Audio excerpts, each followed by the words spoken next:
Hello FPL managers and welcome back for another video. My name's Jack and today we're looking at our first draft for Game Week 17 of FPL as we have been given unlimited transfers for the World Cup.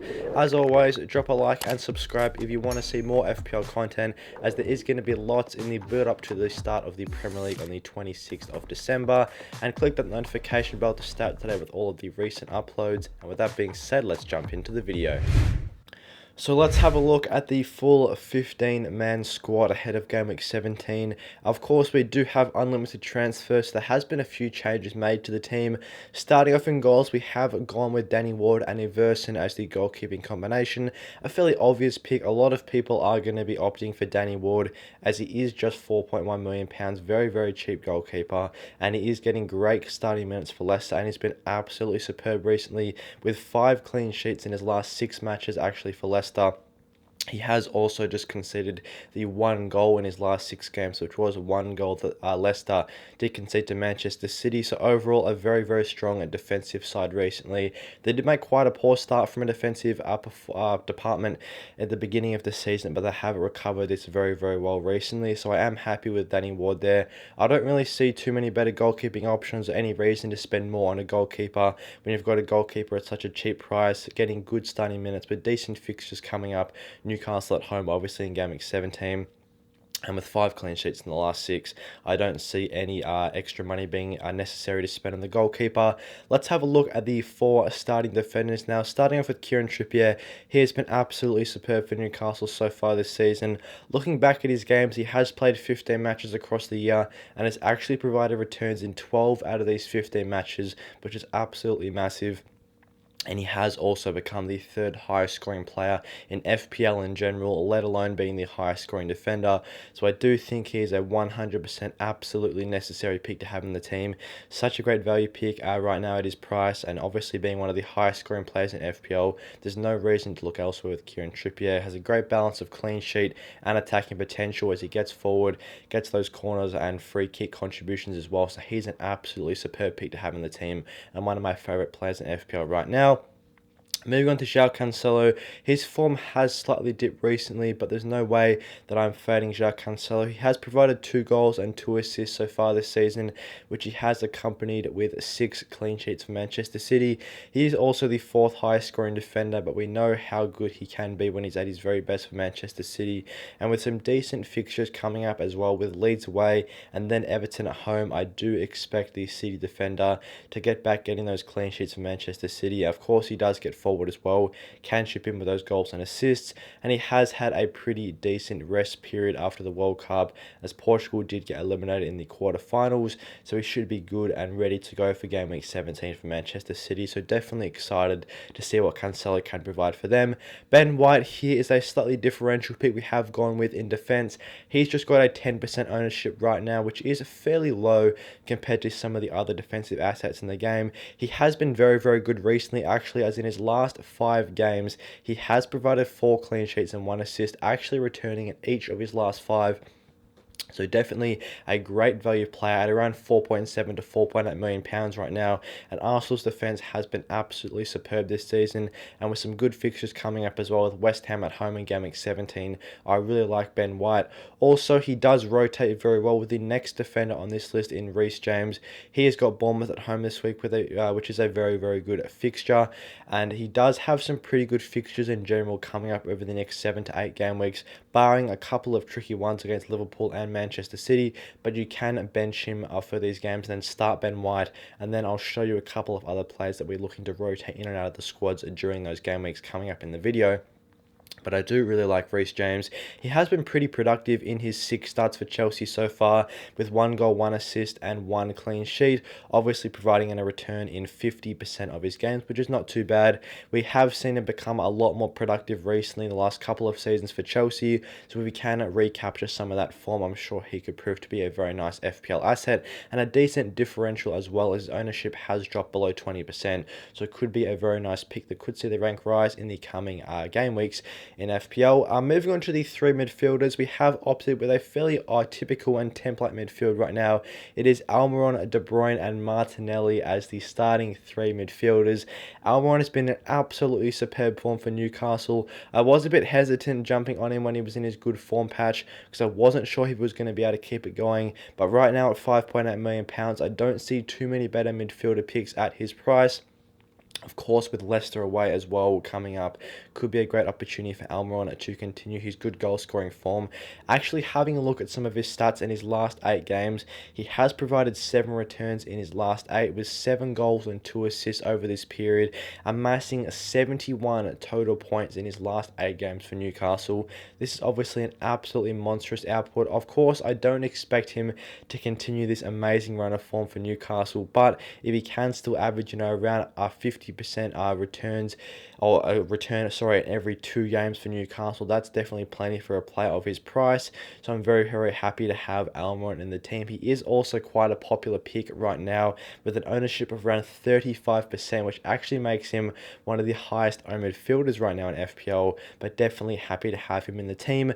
As our premium midfield, we have opted with Kevin De Bruyne.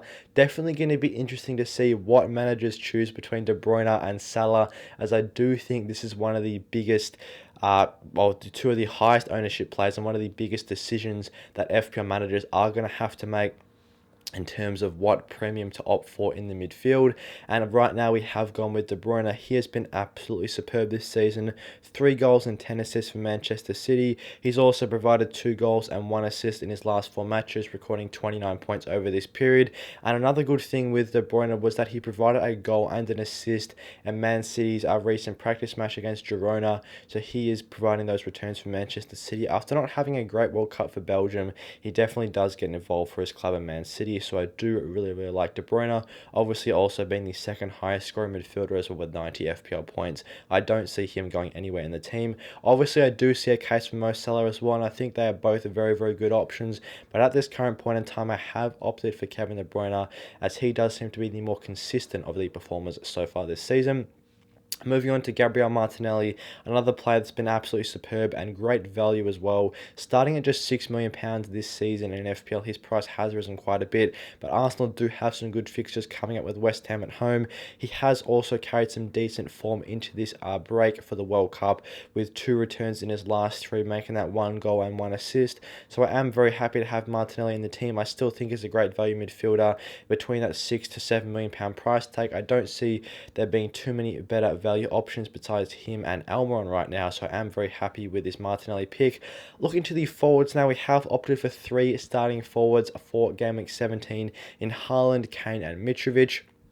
Haaland really sells himself. There isn't too much to say about Erling Haaland, apart from the fact that he's the top scoring player in FPL with 123 points. He also scored against Girona in that same practice match with Kevin De Bruyne. Those were the 2 players that got on the score sheet for Manchester City. De Bruyne actually assisted his goal as well, so good to see him return to some goal scoring form after a slight dip in form in the Premier League just before the international break for the World Cup, but he was of course very, very superb before that. He has returned 18 goals this season as well, so an absolutely monster output, and I don't see any reason not to have Erling Haaland in the team. I think he is the best FPL asset in the game right now, so definitely a great player to have on the site and a great player to keep on captaincy as well, and that is why we have given him the captaincy armband. It would take a very, very courageous FPL manager to switch the captaincy armband off him right now, just considering how many goals he's been scoring and how many chances he gets for Manchester City. So he does take our captain's armband as well. Moving on to Harry Kane, he's another player that I've fallen in love with across this FPL season.